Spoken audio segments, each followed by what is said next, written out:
fait quelque chose qu'on a su faire par le passé. Regardez avec attention les raisons pour lesquelles les gens sont... C'est la raison pour laquelle moi j'estime que dans les COP, plus dehors, attentifs seulement à les tempêtes.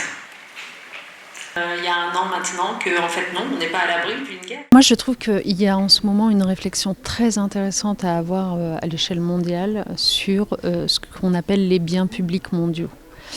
C'est-à-dire justement l'accès à l'alimentation, l'accès à la santé, la lutte contre le changement climatique, c'est-à-dire toutes ces choses auxquelles on ne peut pas avoir accès sans une coopération internationale.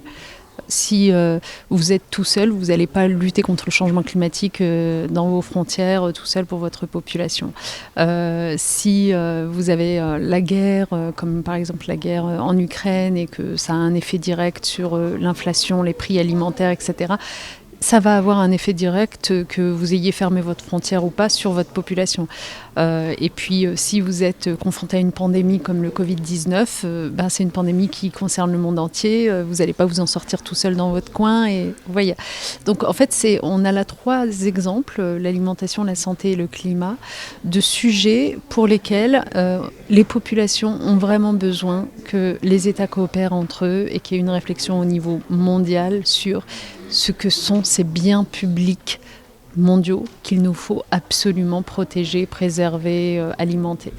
Et je trouve qu'aujourd'hui, dans un moment où on est quand même souvent un peu déprimé, j'allais dire, sur notre capacité à aller vers du progrès à l'échelle internationale sur plein de sujets, on devrait justement se donner un peu de souffle, un peu d'enthousiasme en se disant tiens, on va inventer des nouvelles solutions pour la préservation de ces biens publics mondiaux.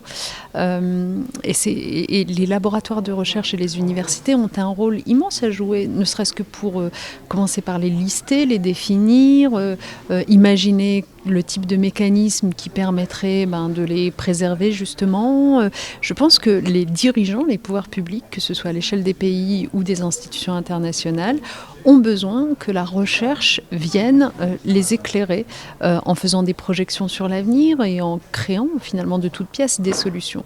Je disais dans mon propos tout à l'heure, puisqu'on était là pour évoquer la question des frontières, des migrations, etc., que pour sortir un petit peu des tensions permanentes sur le sujet migratoire, on avait besoin que les chercheurs viennent nous alimenter en véritables chiffres, véritables faits et pas simplement de la fantasmagorie, et viennent nous alimenter en projection aussi, en rappel de l'histoire et en projection dans l'avenir, un peu comme les chercheurs du GIEC l'ont fait sur la question du climat. Et je pense qu'aujourd'hui, l'opinion publique est beaucoup plus éclairée sur la question du climat qu'elle n'est éclairée sur la question des migrations.